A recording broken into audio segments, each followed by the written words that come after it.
자, 오늘도 우리 웨스트민스터 신앙고백서 계속 이어갑니다. 오늘은 선행에 관하여 이제 세 번째 시간이 되겠습니다. 자, 지난주에 우리가 이제 살펴봤던 2항의 이야기를 한 번만 더 읽고 오늘 또 3항의 이야기로 넘어가도록 하겠습니다. 자, 지난주에 이제 2항의 이야기를 우리가 쭉 살펴봤는데 2항의 내용에서 첫째, 자, 이 문장을 한번 보겠습니다. 한번 쭉 한번 읽고 중요한 부분만 한번 다시 한번 짚고 오늘 3항으로 넘어가겠습니다. 자, 하나님의 계명에 복종함으로써 이루어지는 선행은 참되고 살아있는 믿음의 결실이며 증거이다. 자, 선행이 믿음의 결실이에요. 그러니까 우리의 믿음은 결실이 있어야죠. 너의 믿음이 뭐냐 하고 물으시면 내 믿음이 이겁니다 하고 내놔야 되지 않겠습니까? 나 믿습니다 하고 말로서만 끝날 문제는 아니란 말이에요. 말로는 뭘 못해요? 말로는 뭐 다 하죠. 아, 내가 예수 믿는데요. 믿는다니까요. 암만 얘기해봐야 소용없어요. 네가 사과 남으면 사과 남은 걸 증명해. 그럼 뭘로 증명하면 돼요? 사과 열매로 증명하면 되죠. 네가 배 남으면 배 남은 거 증명해봐. 그럼 배 열매를 보여주면 되는 거예요. 열매를 주면 되는 거죠. 네가 예수 믿는 사람이라면 증명해봐. 너 진짜 예수 믿는 사람이야? 라고 하면 예수 믿는 믿음에 대한 결실을 내보여야 된다 이 말이에요. 그래서 이 믿음의 결실이라고 하는 것이 구원의 조건은 아니에요. 이런 것이 있어야만 구원받는 거 아니란 말이에요. 구원은 내가 예수 그리스도를 하나님의 아들 구세주로 믿고 예수님 십자가의 피 흘리심으로 내가 죄사함 받고 그래서 예수 그리스도를 영접하는 나에게 하나님 자녀가 되는 권리를 주셨기 때문에 내가 구원받았다는 확신을 갖게 된다 이 말이에요. 그러나 그렇게 해서 구원함을 얻고 거듭남의 은혜를 얻게 되나 그 믿음이 이제 더욱더 열매 맺는 믿음이 되어질 때 하나님 기뻐하시는 거죠. 그래서 여기 지금 말하고 있는 것처럼 선행은 참되고 살아있는 믿음의 결실이다. 그리고 믿음의 증거다. 그래서 오늘날 우리들에게 있어서 이 믿음의 증거, 믿음의 결실이 얼만큼 잘 맺어가고 있는가 라고 하는 것을 우리 스스로 점검하고 살펴봐야 되죠. 장로님, 사과나무를 심으면 처음부터 열매를 맺지는 않잖아요. 이게 보통 뭐 몇 년 지나지 않습니까? 뭐 5년인가 7년인가? 3년. 3년 정도 지나서부터는 나무가 열매를 맺어야 되는 거예요? 열리는 걸로 그래요. 자, 나무도 3년이면 열매를 맺기 시작하고 열매를 볼 거라고 생각하는데 예수 믿은 세월이 3년이 아니라 30년이야. 그런데 그 믿음의 열매는 과연 얼만큼 맺었나? 또 동시에 이 나무들은 말이에요. 올해 열매를 땄다고 해서 내년에는 쉬겠습니다 하지 않고 매년 열매를 내놓는데 내 신앙의 열매가 매년 변함없이 열매를 맺어가는 삶을 사는가라고 할 때 우리들은 하나님의 계명에 복종함으로써 이루어지는 선행, 그러니까 우리가 지금 쭉 6항까지 쭉 보게 될 이 선행이라고 하는 얘기는 도덕적이고 윤리적인 관점에서의 착한 일하는 거, 이게 아니라고 여러 번 말씀드렸죠. 하나님의 계명에 복종함으로써 이루어지는 선행, 이 선행은 단순히 윤리적인 도덕적인 선한 행동을 얘기하는 게 아니라 하나님의 계명에 복종하는 거예요. 이걸 통해서 이루어지는 하나님이 기뻐하시는 그런 일들이 선행이라 이 말이죠. 이것이 믿음의 결실이라고 말하는 겁니다. 그러므로 이러한 결실을 우리가 부단히 끊임없이 맺어가야 된다는 것을 말씀하고 있어요. 그래서 그리고 신자들은 이 선행을 통하여 자기들의 감사를 나타내며 확신을 견고하게 하며 형제에게 가르치고 복음의 말씀을 존경하고 반대자들의 입을 막고 하나님을 영화롭게 한다. 지난주에 쭉 이 부분에 대한 말씀을 드렸습니다. 자, 특별히 반대자의 입을 막고 라고 하는 이야기도 지난번에 말씀을 드렸는데 신자들의 믿음의 삶에 결실이 없으면 세상 사람들은 예수 믿을 필요가 없다고 생각한단 말이에요. 예수 믿는 너희들보다 예수 안 믿는 우리가 더 착하게 살아. 야, 니네처럼 살려면 예수 안 믿고 착하게 사는 게 더 낫지 라고 말할 때 할 말이 없으면 이거 안 된단 말이죠. 그러니까 반대자들, 세상의 비기독교인들, 반기독교인들이 흠잡을 데 없는, 지난주에도 그래서 다니엘의 이야기를 말씀드렸지 않습니까?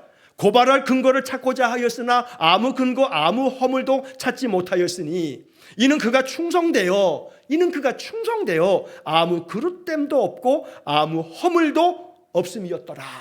이게 다니엘 6장 4절에 기록된 말씀이란 말이에요. 그러니까 오늘 이 선행이라고 하는 것이 바로 이처럼 세상 사람들이 아무리 고발할 근거를 찾고자 해도 아무 그릇됨이나 아무 허물도 없음이었더라.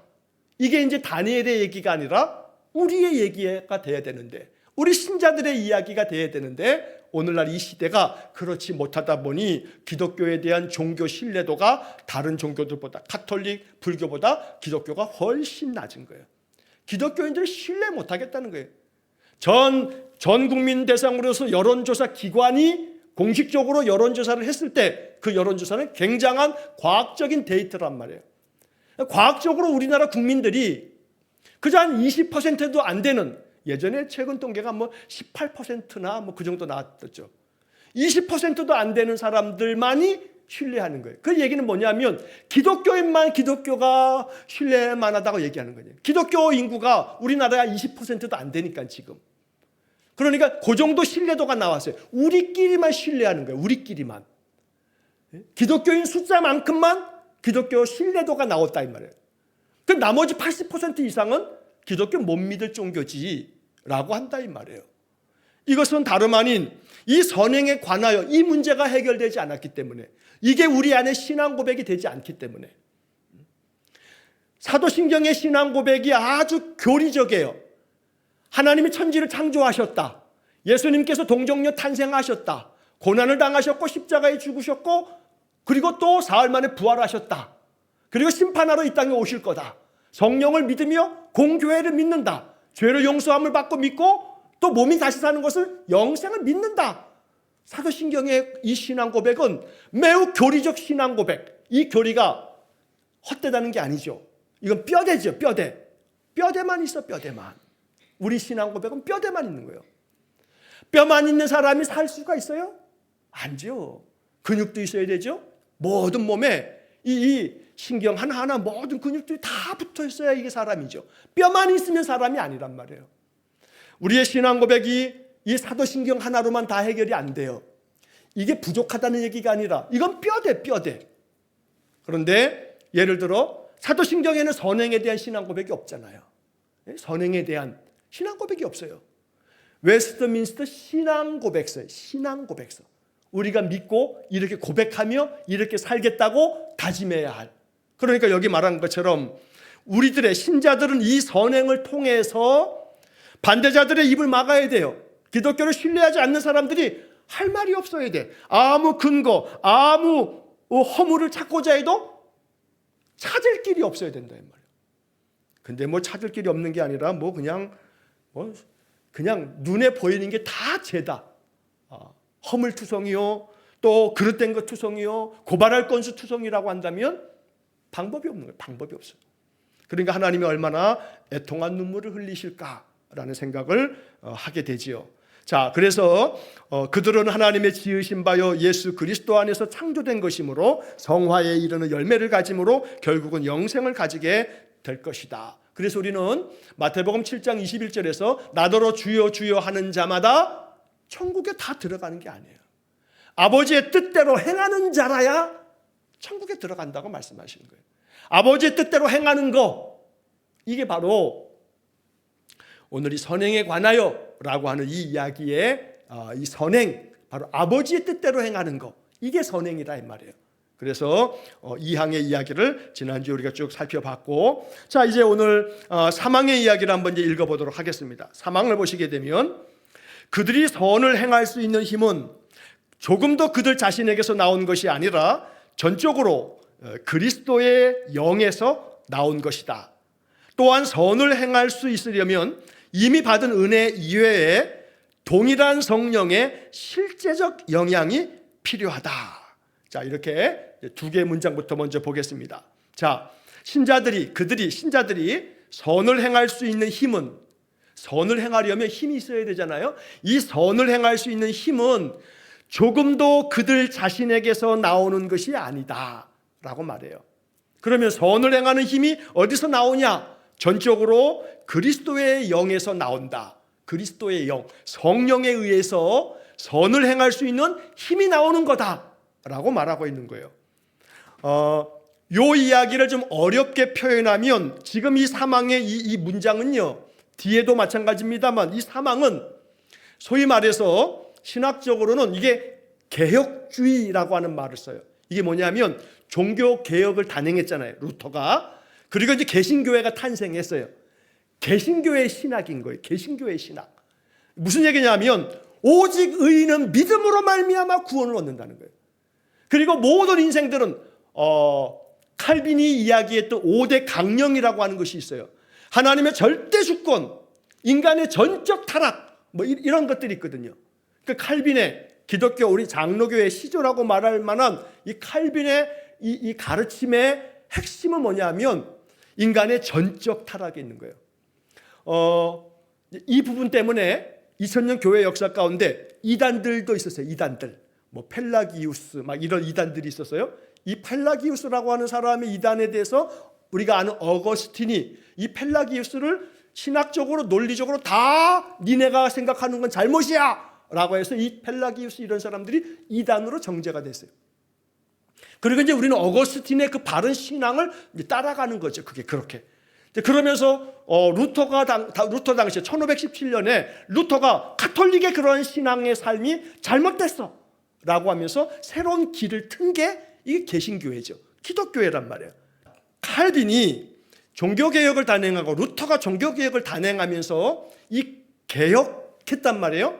그래서 그 개혁자들의 신앙이 개신교가 되어서 개신교가 지금까지 이렇게 오고 있어요.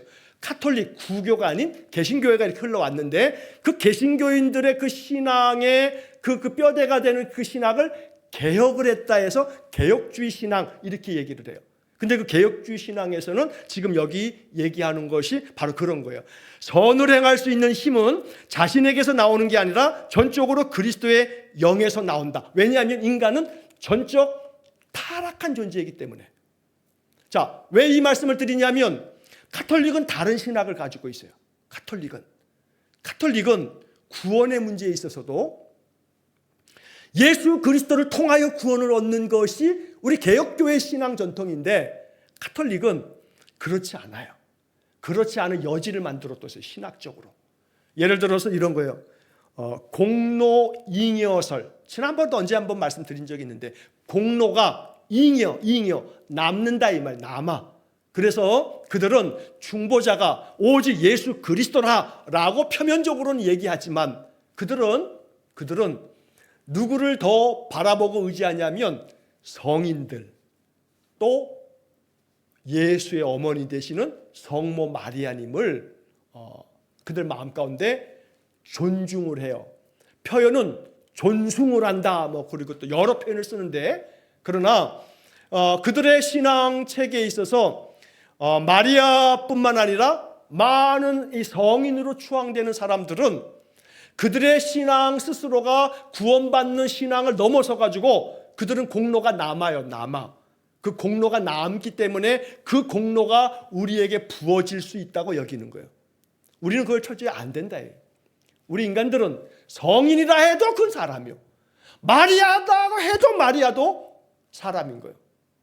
그래서 이제 더 어려운 그런 어떤 그런 논리로 가면 마리아는 죄가 없냐 이거예요.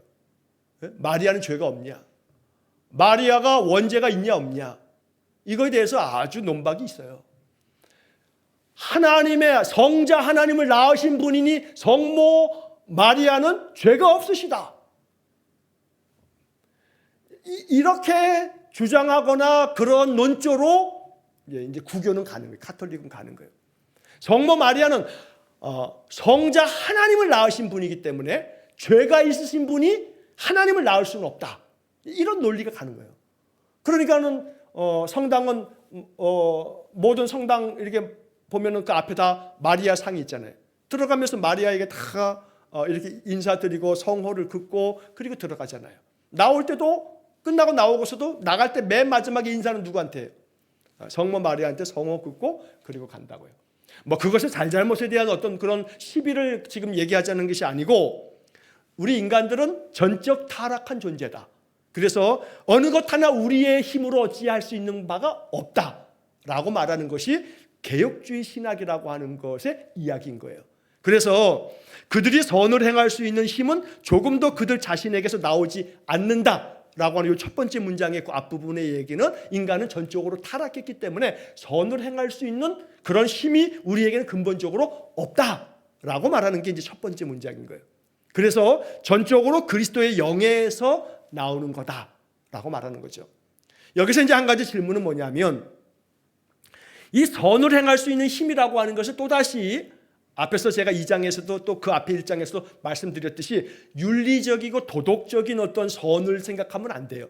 이게 자꾸 그것 때문에 혼선이 생기는 거예요. 무슨 얘기냐면 사람들은 그러죠. 야, 웃기는 소리 하지 마. 조금도 그들 자신에게서 나오지 않는다고? 예수 안 믿어도 얼마나 선하고 의롭게 사는 사람이 있는지 몰라. 그들이 훨씬 더 선해, 니들보다 라고 말하면, 예수 믿는 사람이 저렇게 사기치고 또 막 온갖 악행을 저지르고 저게 저것보다 예수 안 믿어도 너무너무 선하고 어느 누구에게도 흠잡을 데 없고 아무 근거 아무 허물도 없이 선하게 살아가는 사람들이 있잖아 라고 이렇게 말할 때, 여기 지금 말한 것처럼 그들 자신에게서 나오는 게 아니다, 그리스도의 영에서 나오는 거다. 저 사람들은 그리스도의 영 몰라. 그리스도의 영을 모르지만 저 사람들은 너희들보다 더 착하게 살아, 더 의롭게 살아 라고 주장을 펼칠 때 우리는 할 말이 없다 이 말이에요. 그런 논리로 가면. 근데 이제 여기서 한 가지 우리가 이제 기억할 것이 있어요. 이 이야기에서 선을 행할 수 있는 힘, 선이라고 하는 게 뭐냐? 선이라고 하는 게 뭐냐? 선이라고 하는 것이 오늘 우리 시대에 윤리 도덕의 관점에서의 착한 일, 이걸 뛰어넘는 거예요. 하나님 앞에서 가장 선은 하나님 앞에 어떻게 서 있느냐라고 하는 게 그게 선과 악의 기준이 되는 거예요. 예를 들면 말이에요, 극단적인 그런 예가 십자가 그 골고다에서 벌어지는 거예요. 예수님과 함께 십자가에 못 박힌 양 강도들 중에 한 놈은, 야, 네가 메시아라면 우리도 구원하고 너도 구원해봐 하고 막 헛소리 하다가 걔는 그냥 그대로 죽었어요.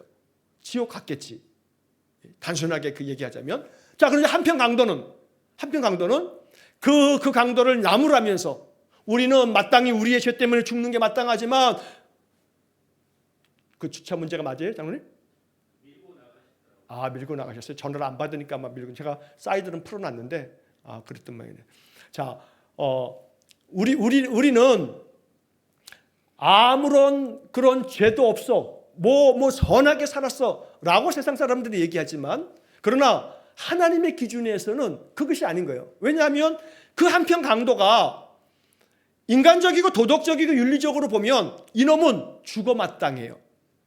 예수님 당시에 로마의 형벌 제도에 의하면 이 십자가형은요, 극악무도한 죄인에게만 내려지는 최악의 형벌인 거예요.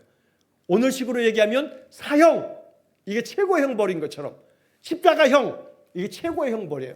그러니까 이놈들은 단순한 뭐 강도해가지고 얼마 뜯어내고 사람들 몇 명 좀 이렇게 죽이고 한두 명 죽이고 뭐 이런 차원이 아닌 거예요. 적어도 상습범에다가 아주 극악무도한 죄를 진 놈들이 십자가 형벌을 받거든요. 근데 이놈이 죽을 때 말 한마디 잘해가지고 네가 오늘 나와 함께 낙원에 있으리라. 성경에 창세기서부터 계시록까지 어떤 인간이 하나님에게서, 아니면 성자 하나님 예수님에게서 네가 오늘 낙원에 갈 거다고 얘기를 들은 사람이 누가 있냔 말이에요. 12 제자들 중에서도 그런 얘기를 든 적이 없어요. 베드로조차도, 야, 네가 이 땅에서 풀면 하늘에서 풀리고 네가 여기서 매면 하늘에서 매고 내가 천국 열쇠를 너에게 줄게라고 얘기는 했지만, 네가 오늘 나와 함께 낙원에 있으리라 라고 하지 않았단 말이에요. 근데 이 인간은 마지막에 말 한마디 잘해가지고 지금까지는 극악무도한 삶을 살아갔던 놈이 마지막에 말 한마디 잘해가지고 예수님께로부터 직접 네가 오늘 나와 함께 낙원에 있으리라 라는 얘기를 듣는단 말이에요. 이거 받아들일 수 있겠어요? 이거 말도 안 돼. 어떻게 이건 하나님이라고 하는 이 신은 아주 지 마음대로구만. 어찌 이래 이게? 이거 말도 안 돼. 라고 말할 수 있을지 몰라요. 인간적인 이성으로 따지면. 우리의 어떤 합리적 사고로는 그런 하나님은 진짜 어거지다, 어거지. 자기 마음에 들면 네가 오늘 나와 함께 낙원에 있으리라 하고, 그게 어딨냐 그게 라고 말할지 몰라요. 그러면 우리는 맨 원점으로 다시 돌아가는 거예요. 창세기 1장 1절. 태초에 하나님이 천지를 창조하시니라. 하나님은 창조주신 거예요. 그래서 예레미야도 바울도 제다하는 말이, 질그릇이 토기장이에게 날 왜 이렇게 만들어서 라고 할 수 있는 그릇이 있느냐. 이게 인간의 존재에 대한 신학적인 대답인 거예요. 인간은 죄인이며 그 타락으로 심판받을 죄인이나 하나님의 자비로운 은혜로 구원의 은총을 얻을 인생이 바로 인간이라는 거예요. 이게 신학이 얘기하고 있는 인간관이에요. 인간은 그렇다. 인간은 그렇다. 그렇기 때문에 선이 뭐냐? 하나님 앞에서 하나님의 뜻에 합하면 선이고 하나님의 뜻을 거스르면 악인 거예요. 이 한편 강도는 예수를 하나님의 아들로 인정하고 멸망받을 세상을 다 구원하시고 죄값을 대신하시려고 대속의 피를 흘리시기 위해서 죄 없는 분이 십자가에 지금 죽고 있다라고 하는 것, 이분은 죄가 없는데 죽고 있는 것이라고 하는 것을 인정한 이 사람이 하나님의 뜻에는 합당한 것이기 때문에 선하다고 인정받는 거예요. 단순한 인간의 도덕과 윤리의 기준이 아닌, 여기서 말하는 선행은 바로 그런 의미가 있단 말이에요. 그러니까 전적으로 창조주 하나님 앞에서 우리 모든 인간은 피조물인 거예요. 하나님이 오늘 밤에라도 너 와, 그럼 가는 거죠. 그냥 가는 거예요. 가는 거예요. 그냥 젊은이든 뭐 나이 연세 많은 분이든 관계없어요. 부자든 가난한 자든 배운 자든 못 배운 자든 이 땅에 그 어떤 조건도 관계없어요. 하나님이 너 와 하고 부르시면, 예수님께서 그 비유를 말씀하시잖아요. 부자 비유를 하시면서 내가 이렇게 오늘 많이 쌓았으니 창고를 더 만들어가지고 이 쌓아둔 것들을 다 좀 쌓아둬야겠다라고 얘기하니까, 어리석은 자여, 네가 오늘 네 생명을 하나님 거두어 가신다면 이 모든 것들이 누구의 것이 되겠느냐 라고 말하듯이, 그 생명에 대한 부분은 전적으로 창조주의 권한이기 때문에 하나님의 절대적 주권, 이게 개혁신학, 개혁자들의 신앙의 가장 중심된 모토가 되고 있다는 거죠. 자, 여기서도 마찬가지. 그들이 선을 행할 수 있는 힘, 신자들이 선을 행한다라고 하는 것은 윤리 도덕의 이야기는요, 그의 성품과 그의 제대로 된 학습과, 그래서 이 훈련되고 또 교양된 이 땅에서의 그 성숙함이 윤리적이고 도덕적인 부분에서 우리가 그렇게 선을 행할 수 있겠죠. 그건 사람에게서 나오는 거예요. 그래서 칼빈이 기독교 강요에서 뭐라고 얘기하냐면, 그렇게 예수를 믿지 않아도 선을 행하는 것을 뭐라고 말하냐면 시민적인 덕이라고 말하는 거예요. 칼빈이 기독교 강요에서 이 부분을 분리하는 거예요. 비기독교인도 선을 행할 수 있다. 그걸 뭐라고 하냐면 시민적인 덕이라고 말한다는 거예요. 그러나 그것으로 구원받는가? 그건 아니다라고 하는 것이 개혁신학이에요. 그러나 가톨릭은 예전에, 아주 오래전이에요. 김수환 추기경 살아계셨을 때, 김수환 추기경이 EBS 강좌에 도올 김영옥 씨 강의에 찬조로 같이 나와가지고 이렇게 토론이 아니라 뭐 이렇게 이야기를 서로 나누는 그런 이야기에서 구원을 어떻게 받는 거냐고 하는 그런 질문과 그런 대담 속에서 김수환 추기경이 얘기하는 걸 제가 아주 생생히 기억해요. 자막까지 이렇게 말씀하는 거 글로 다 이렇게 자막도 달려 있었기 때문에, 신자들이 선을 행하면서 살아가게 되면 하나님이 구원을 주신다, 천국 간다 라고 하는 이야기를 하시는 거예요. 왜냐하면 그게 가톨릭이 신학이기 때문에 그래요. 개신교의 신학은 어느 인생도 우리가 스스로 구원해낼 수 있는 우리의 힘은 없다. 왜냐하면 인간은 전적으로 타락한 존재이기 때문에. 그러므로 우리는 오직 하나님의 은혜로 우리의 믿음을 어여삐 여기사, 그 마음 믿음이 열매를 맺어서 열매로 증명될 믿음, 그 마음속에 있는 중심을 감찰하시는 분이기 때문에 너의 마음의 중심을 꿰뚫어 보시는 주님이 우리 안에 있는 그 믿음을 어여삐 여기사 은혜 가운데 우리에게 구원의 선물을 주실 때 우리가 영생함의 은혜를 얻게 되는 거죠. 자, 여기서 그래서 선을 행할 수 있는 힘이라고 하는 것도 전적으로 그리스도의 영에서 나온다. 하나님의 영에 감동되어야 하나님께서 기뻐하시는 하나님의 뜻을, 즉 선을 행할 수 있다라고 말하는 겁니다. 그래서 그 다음 얘기가 선을 행할 수 있으려면 이미 받은 은혜 이외에 동일한 성령의 실제적 영향이 필요하다. 여기서 이미 받은 은혜, 여기다 밑줄도 그으시고, 이게 뭐냐면 우리가 중생을 하려면, 거듭남의 은혜를 얻으려면 예수를 구주로 영접할 믿음이 있어야 되거든요. 그 믿음은 하나님의 은혜로 주시는 선물이거든요. 그러니까 이미 얻은 은혜라고 하는 것은 칭의, 의롭게 되어지는 그 믿음은 하나님께서 우리에게 주시는 은혜예요. 그러나 믿음으로 의롭게 되었다고 해서 저절로 성화가 되는 게 아니란 말이에요. 내가 예수를 믿기로 작정하고 성령께서 내 마음에 믿음을 주셔서 예수를 하나님의 아들로 영접하여 하나님 자녀가 되어서 나는 거듭남의 은혜를 갖게 됐다고 해서 예수 믿기로 작정했다고 바로 이 사람이 의롭게 사는 거 아니거든요. 거룩하게 사는 게 아니란 말이에요.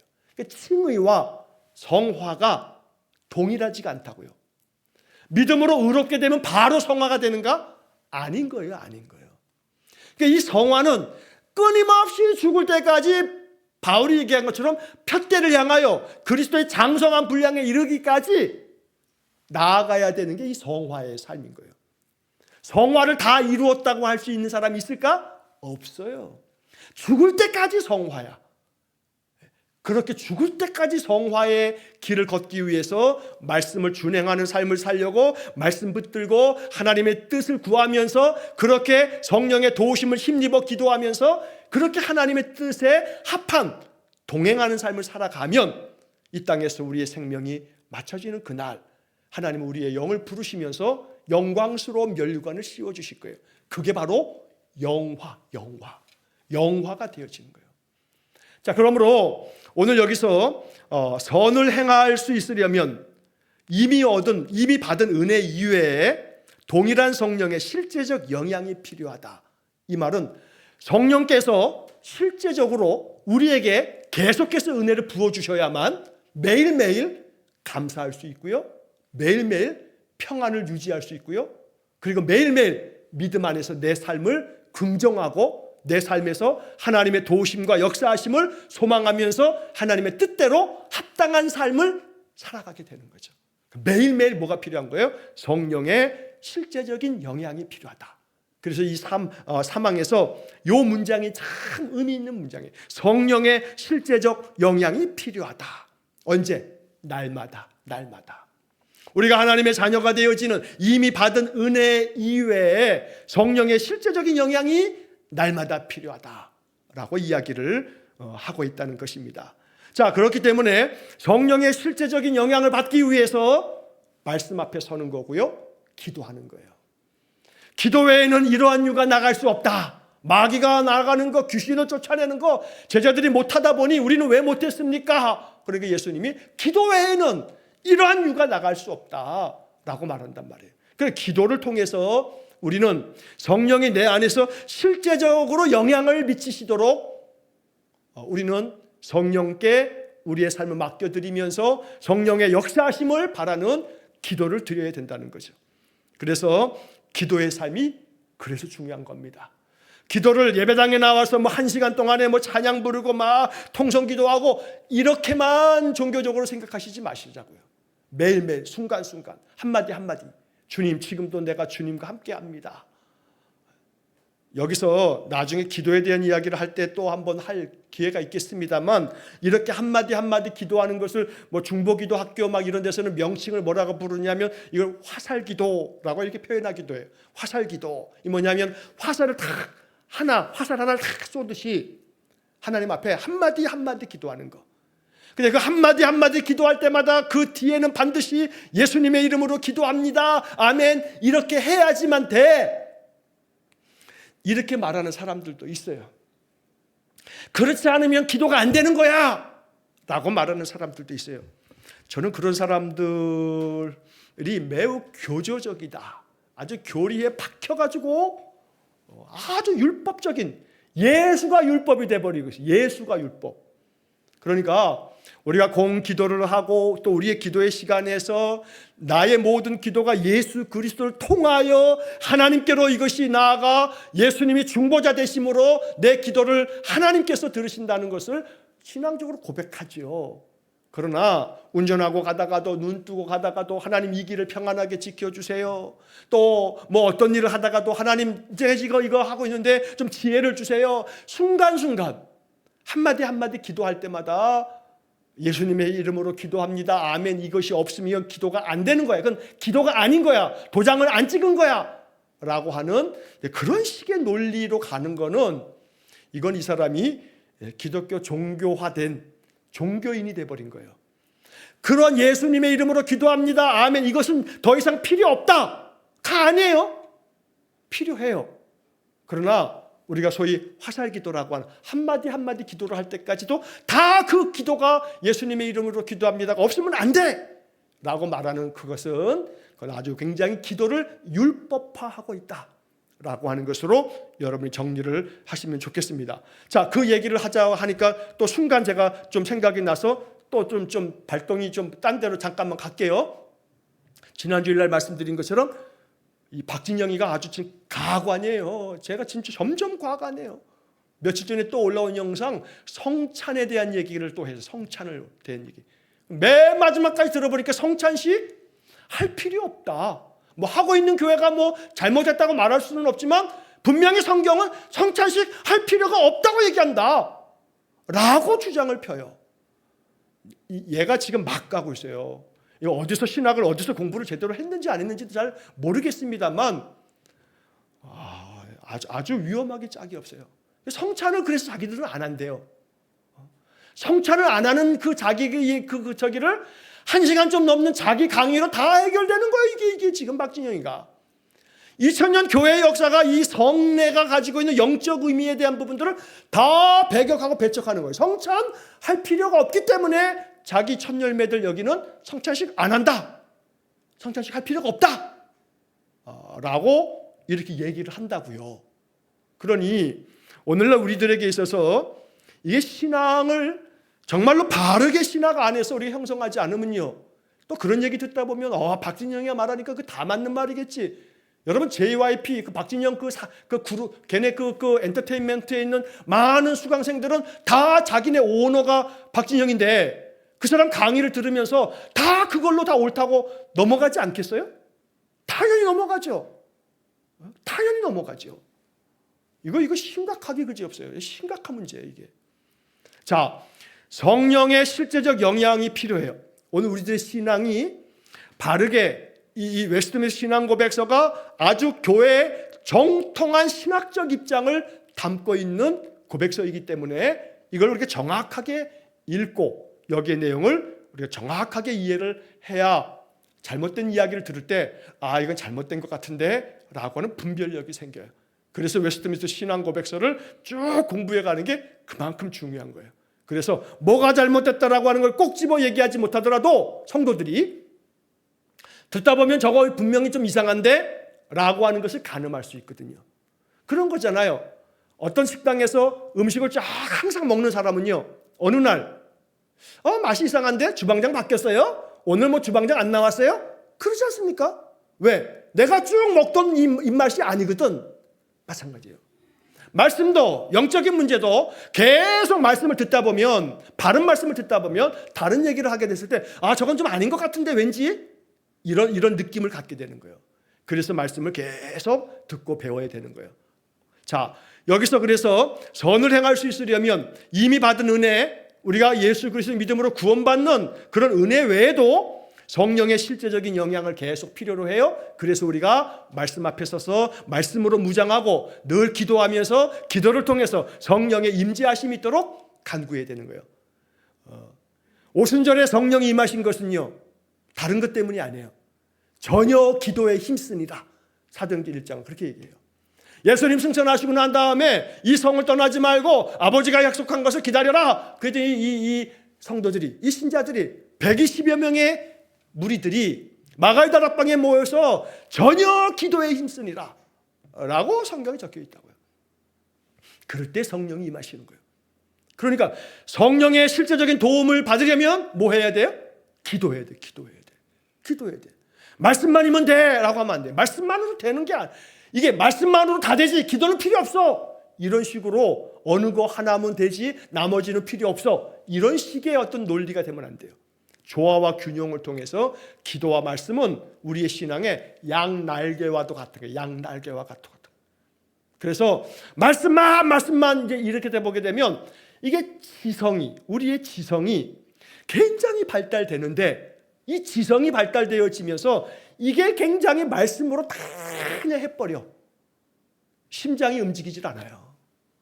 기도를 통해서 우리의 심장이 뜨거워져야 우리의 이 냉철한 하나님의 말씀으로 무장된 지성이 성령에 감동된 뜨거운 심장으로 우리의 마음이 움직여질 때 손과 발이 움직여지게 되고, 그럴 때 바로 하나님의 성도의 선행이 이루어져서 믿음의 결실을 맺게 된다라고 이렇게 우리가 이해할 수가 있겠다는 겁니다.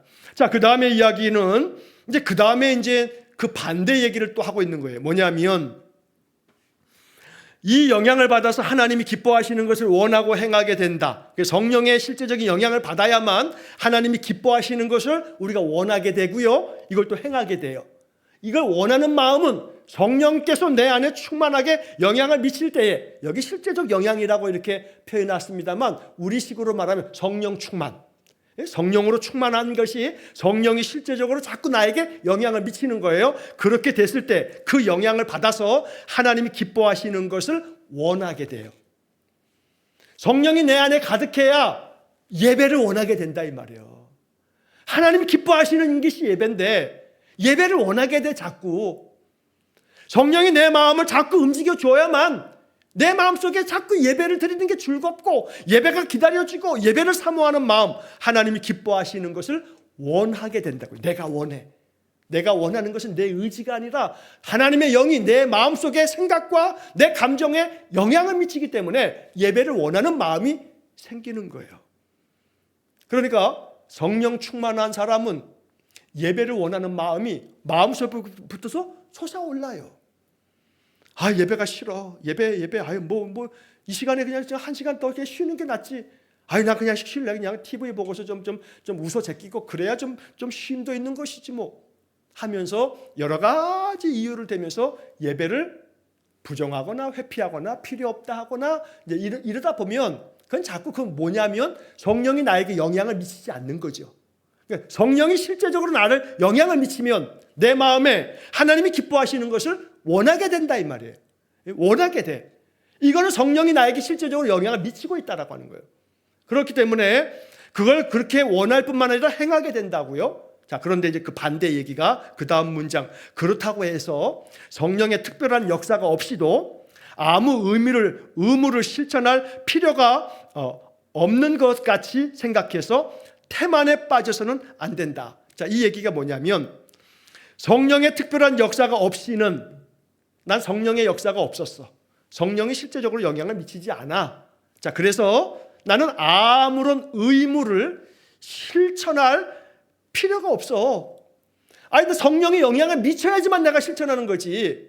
성령이 영향을 나한테 미치지 않으니까 나는 그냥 선을 행하는 거, 하나님 기뻐하시는 것을 내가 굳이 할 필요가 없지 하고 태만에 빠져서는 안 된다는 거죠. 이게 오늘날 우리 신자들에게, 현대 기독교인들에게 이 웨스트민스터 신앙고백서가 일침을 가하고 있는 거예요. 태만에 빠져서는 안 된다. 태만에 빠지고 있거든요. 이 현대 기독교인은 태만에 빠지고 있거든요. 히브리서에서 말하고 있는 것처럼 모이기를 패하는 자의 어떤 습관과 같이 하지 아니하고 라고 해야 되는데 그러지 않거든요.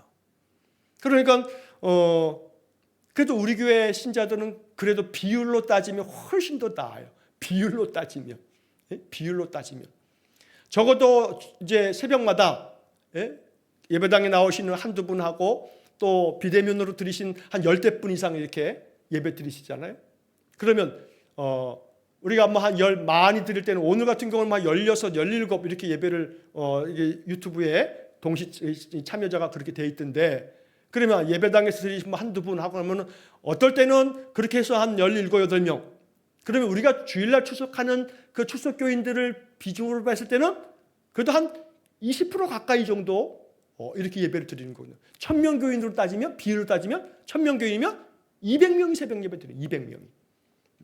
그걸로 우리가 낫다 어쩌다 그런 얘기를 하려고 하는 게 아니고, 오늘날 신자들은 주일날 예배 한 번 드리면 됐지라고 하는 생각에 반해서 매일마다 상번제, 아침 예배를 드리면서 하루를 하나님 앞에 맡기는 그런 예배 삶을 내가 할 수 있으면 하고 있는 그런 것들을 말씀을 드리는 거예요. 그때 못하면 낮에라도 오후에라도 저녁에라도 말씀이라도 오늘 말씀은 무엇이었는가 말씀 앞에 서려고 하는 그런 마음들, 바로 이것이 오늘 우리들에게 있어서 태만에 빠지지 않는 길이거든요. 왜냐하면 믿음은 들음에서 난다고 로마서가 말하잖아요. 자꾸 듣다 보면 깨우침이 있어요. 이 말씀이 그런 것이구나, 베레아 사람들처럼 성경이 그러한가 하여 자꾸 성경을 상고할 줄 아는 그런 신자가 돼야 되거든요. 무조건 믿으면 안 돼요. 따져보고 믿어야 돼요. 이 말씀은 이런 뜻이구나, 저 말씀은 저런 뜻이구나, 여기에는 이런 뜻이 있구나, 이 말씀에서 이런 메시지가 있구나, 여기서 우리에게 이렇게 약속하시는구나, 이 말씀에 이런 복음이 담겨 있구나 라고 하는 것을 자꾸 알아가면서, 그러면 나는 어떻게 이 말씀 앞에 응답해야 하는가, 나는 어떤 결정을 내려야 하는가 라고 하는 것을 자꾸 생각하다 보면 하나님 말씀으로 인해서 내 생각이 자꾸 발전되면서 그런 사람에게 뭐가 임하냐면 지혜의 영이 임하는 거예요. 지혜의 영이. 옛날에 우리 신앙의 선배들 중에 우리 한국교회 초기 한국교회 신자들은요, 문맹이 너무 많았어요. 글자를 못 읽어. 그럼에도 불구하고 그들은 정말로 뜨거운 신앙인들이었어요. 지혜자였어요. 박해를 당해도 박해를 다 감수하고서 순교를 주저하지 않았어요. 그들은 많이 배운 자가 아니었어요. 마음에 성령의 감동이 있었던 사람이거든요. 그런 점에서 오늘날 우리들이 태만에 빠져서는 안 된다라고 하는 이 한 문장이 우리에게 경종을 울리는 거죠. 태만에 빠져서는 안 된다. 그래서 우리 일산응광교회 성도들이 통독에도 또 열심으로 매년 그냥 하루에 1년에 한 번씩은 성경 통독을 그냥 루틴, 우리 1년에 한 번씩은 성경을 읽고 듣고 이렇게 매년 해가다 보면 그 안에서 말씀이 우리 안에 오셔서 그 말씀이 우리를 지혜롭게 하고 우리로 하여금 말씀이 우리의 영을 깨어나게 함으로써 어떤 순간순간마다 하나님 의지할 마음을 갖게끔 만들어줘요. 그것이 바로 성령이 우리 안에서 특별한 역사를 이루시는 거죠. 그러니까 여기서 성령의 특별한 역사가 없이는 아무 의무를 실천할 수 있는 필요가 없다라고 이렇게 말하는 것처럼 그런 생각에 빠지는 것은 태만인데 태만에 빠져서는 안 된다라고 이렇게 아주 단정적으로 말하고 있다는 거죠. 마지막 문장만 한 번 더 보고 이 사망의 이야기를 다음 주에 좀 미진한 부분들을 복습하면서 더 보충하겠습니다. 마지막 문장, 오히려 그들 안에 있는 하나님의 은혜를 분기시키도록 노력해야 할 것이다. 여기 분기시키도록, 요즘에는 별로 잘 쓰지 않는 단어예요. 분기. 이 분기라고 하는 말은 국어사전에 이렇게 풀이가 돼 있어요. 분발하여 일어나다. 그러니까 분발하게끔 만들고 일어나게끔 만든다는 거예요. 자, 그래서 이 말은 그들 안에 있는 하나님의 은혜를 분기시키도록, 다시 말해 각성시켜서 부지런하게 만든다는 거예요. 노력해야 할 것이다.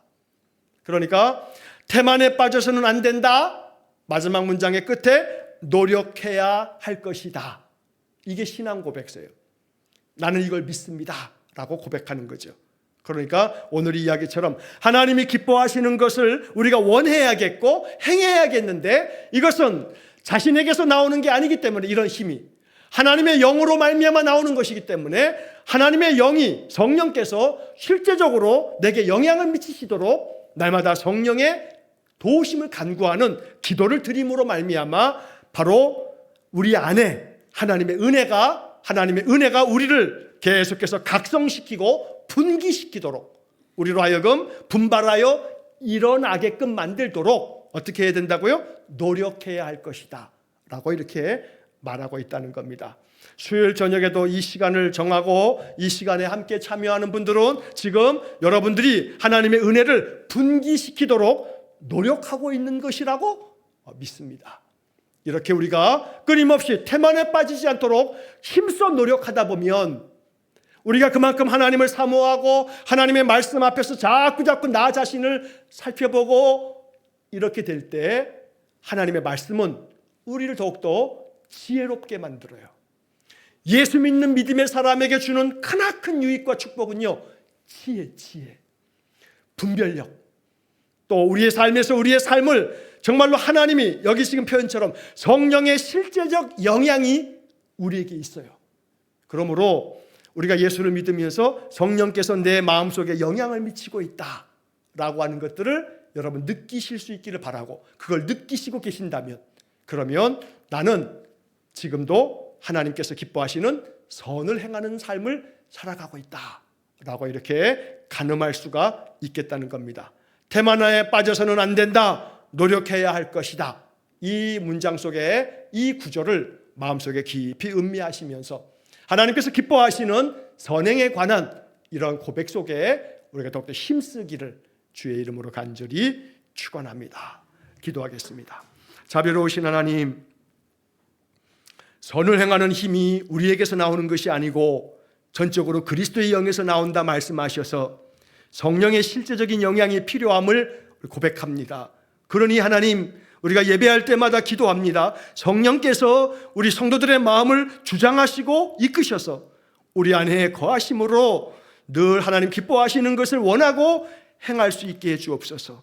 그리하여 태만에 빠지지 않을 뿐만 아니라 하나님의 은혜를 날마다 내 안에서 각성시킴으로 말미암아 늘 분기시키도록 노력하는 신자가 되게 해 주옵소서. 오늘도 이 밤에 시간을 정하여 주님 앞에 우리의 마음을 드리고 말씀을 우리 안에 채웁니다. 우리 성도들의 이 마음 중심을 어여삐 여기사 하늘의 은혜를 충만히 내려 주옵소서. 모든 것을 주님께 의탁하고 예수님 이름으로 기도하옵나이다. 아멘. 우리 구주 예수 그리스도의 은혜와 하나님 아버지의 극진하신 사랑과 성령의 교통하심이 날마다 선행에 관하여 하나님의 영이 실제적 영향을 미침으로 날마다 하나님 기뻐하시는 일에 노력하고 힘쓰기를 소원하는 머리 숙인 귀한 성도들 위해 영원토록 함께 하시길 축원하옵나이다. 아멘.